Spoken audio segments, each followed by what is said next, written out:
Assalamualaikum warahmatullahi wabarakatuh. Pertemuan kali ini kita akan belajar tentang metode Weighted Product (WP).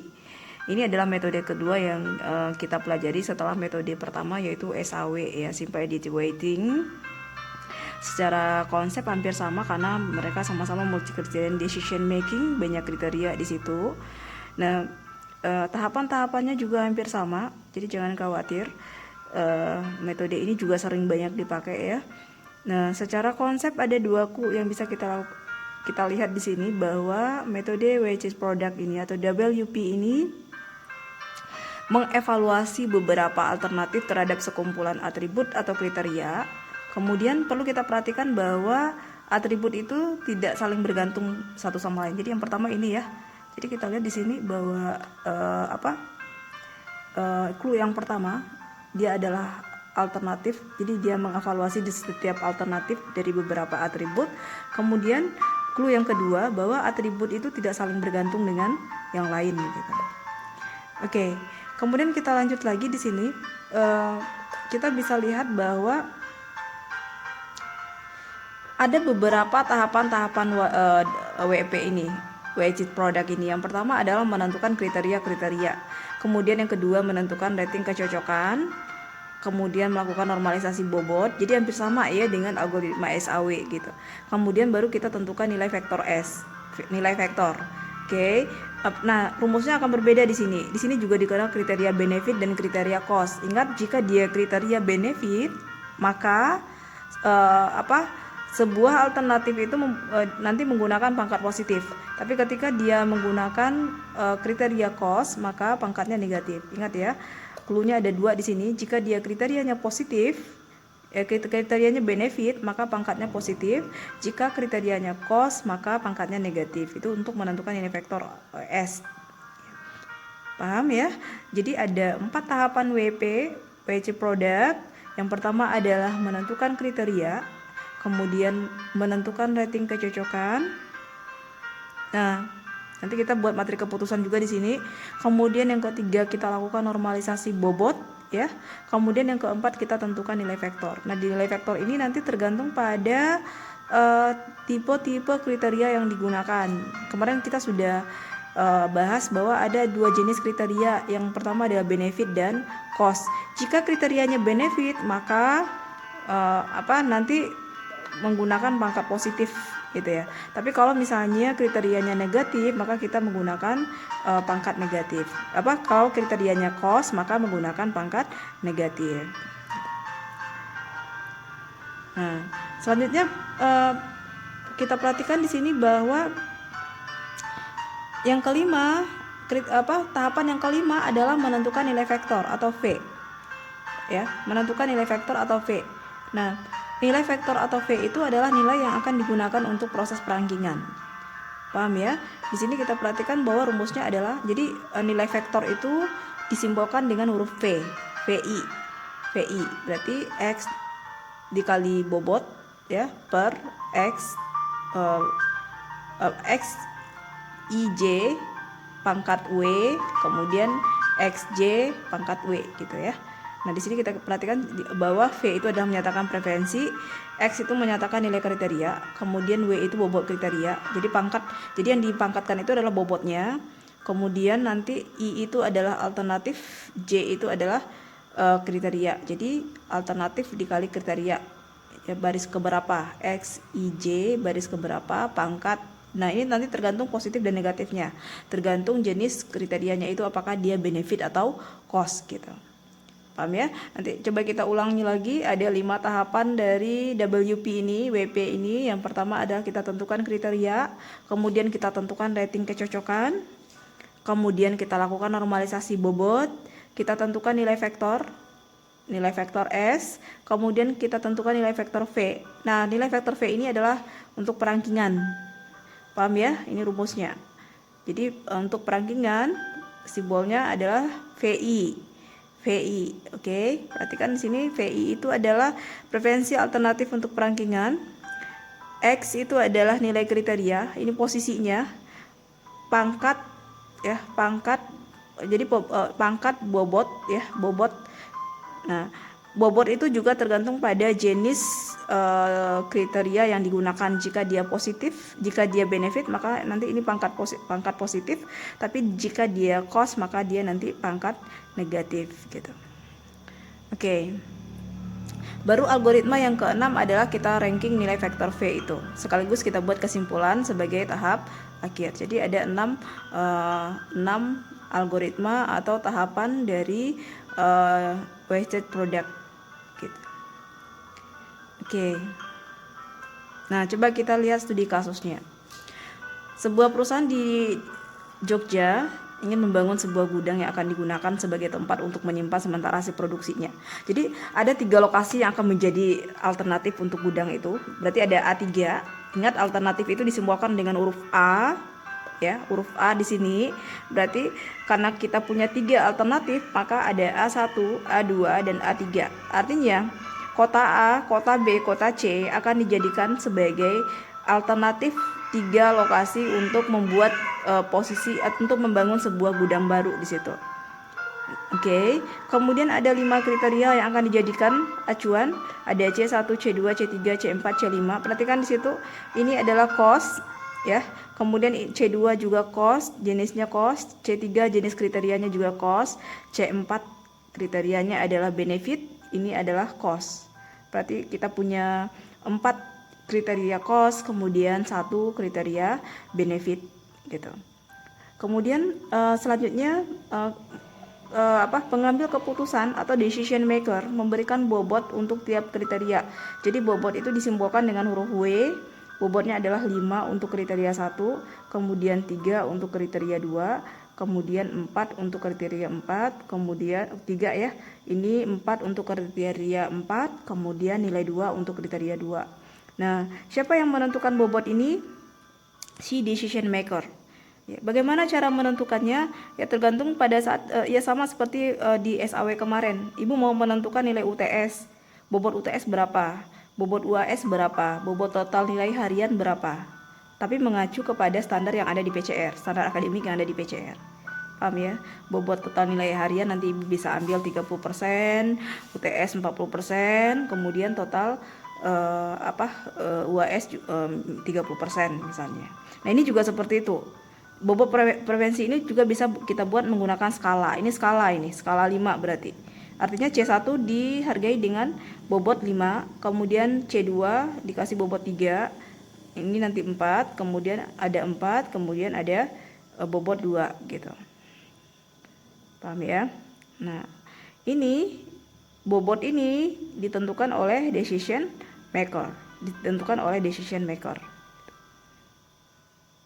Oke. Kemudian kita akan coba untuk menyelesaikan masalahnya. Perhatikan yang pertama, algoritma yang pertama adalah kita akan menentukan kriteria. Jadi algoritma yang pertama adalah menentukan kriteria. Kriterianya sudah ada ya. Ada 5 kriteria di sini, ada C1, kemudian ada C2, C3, kemudian C4, kemudian C5. Ingat, ini adalah kriteria cost, kemudian ini adalah kriteria benefit, kemudian ini adalah kriteria cost. Paham ya? Berarti tahapan pertama sudah kita lakukan, menentukan kriteria, berarti sudah oke. Menentukan kriteria sudah oke di sini. Kemudian tahapan yang kedua adalah menentukan rating kecocokan. Ingat, rating kecocokan itu adalah untuk mengevaluasi alternatif dengan kriteria. Paham ya? Tadi hasil dari rating kecocokan itu berbentuk matrik keputusan. Ini adalah matrik keputusan. Matrik yang terbentuk itu adalah matrik 3 kali 5. Jadi matrik yang terbentuk itu adalah matrik 3 kali 5 gitu. 3 baris, kemudian kolomnya 5 gitu. Nah, ingat tadi rating kecocokan itu diambil dari perbandingan alternatif, kemudian perbandingan kriteria. Alternatifnya itu ada 3, ada kota A, kemudian kota B, kemudian kota C. Gitu ya. Nah, ini kriterianya juga ada 5, ada C1, C2, C3, C4 dan C5 gitu. Nah, nilai ini dari mana datangnya? Nilai ini adalah hasil penilaian dari masing-masing kriteria untuk setiap alternatif yang ada. Gitu. Oke ya. Sampai di situ jelas. Kemudian yang ketiga, berarti langkah kedua sudah selesai. Berarti langkah kedua sudah clear ya. Langkah kedua sudah clear, kita sudah lakukan rating kecocokan.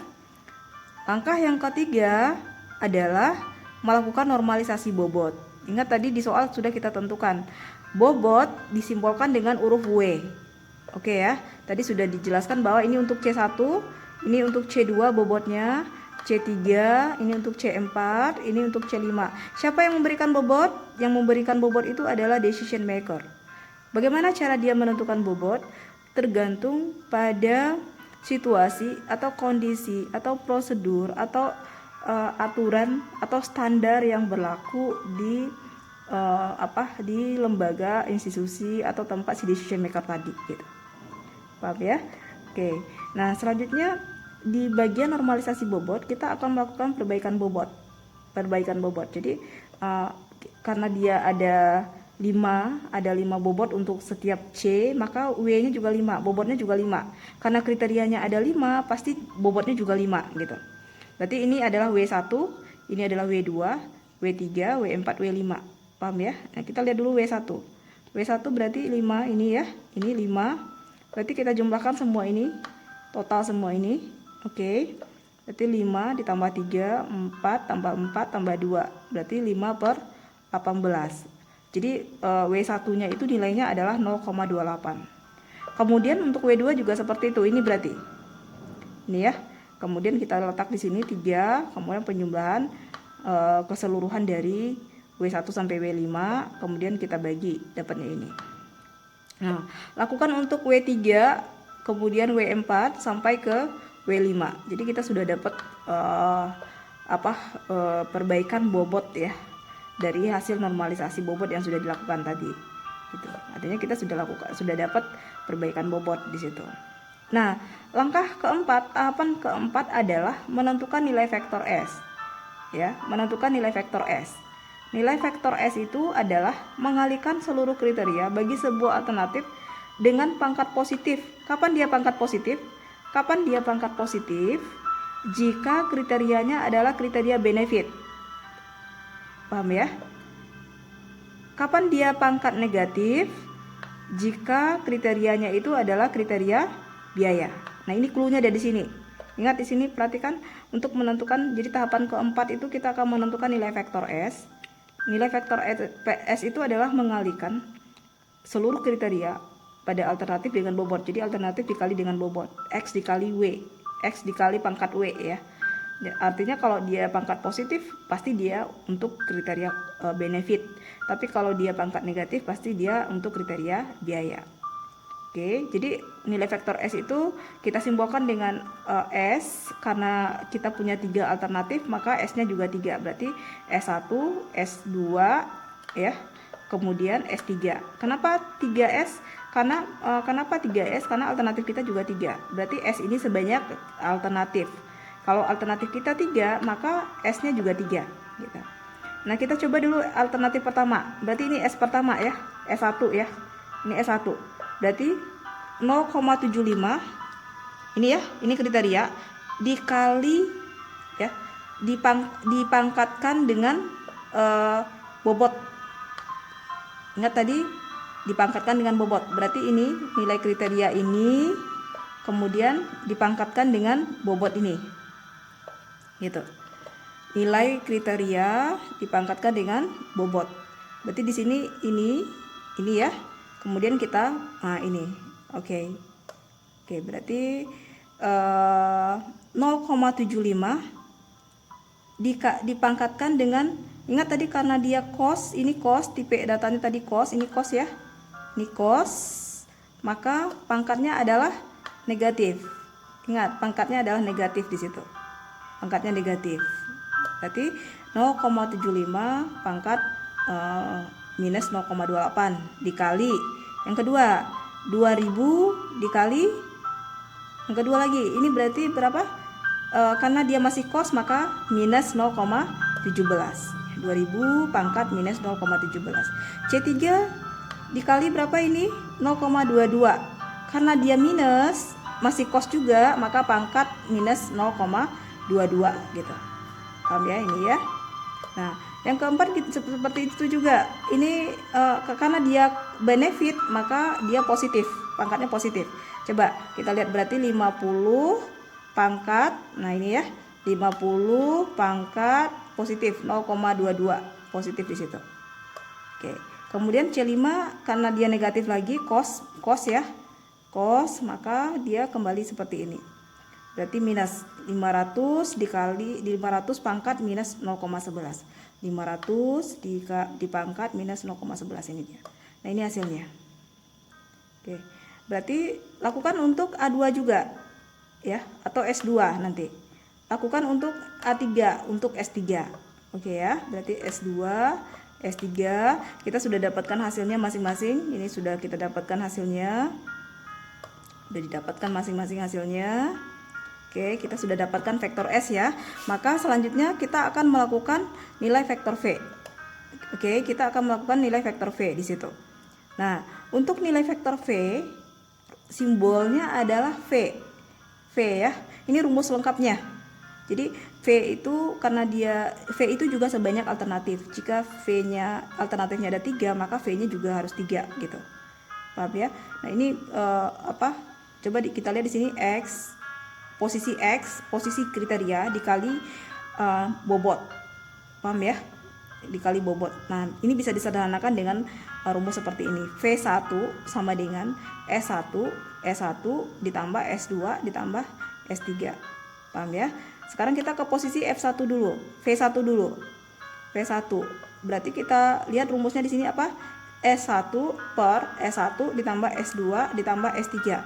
Kita balik ke sini lagi. Berarti S1 berapa? 0,1920. Oke ya. 0,1920. Ini dia. 0,1920. 0,1920 ya. Oke. Kemudian katanya lagi S1 di sini. Berarti ini S1 di sini ya. S1, kemudian ditambah S2. Kita cek S2-nya berapa? S2-nya 0,21, S3-nya 0,13. Berarti di sini 0,21 0,21 di sini. Kemudian di sini juga 0,13 gitu. Paham ya? Nah, hasilnya adalah 0,3546. Kita sepakati pembulatannya adalah dua angka di belakang koma gitu. Oke, nah selanjutnya kita lakukan juga untuk V2 berapa nilainya? V2 nilainya adalah berapa? 0,2120.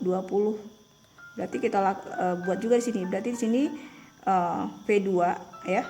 V2 berarti S2 berarti S1 ditambah S2 ditambah S3. Nah, di sini juga seperti itu nanti. V3 berarti ini S3 per S1 ditambah S2 ditambah S3. Nah, kita sudah masuk ke tahap kelima ya.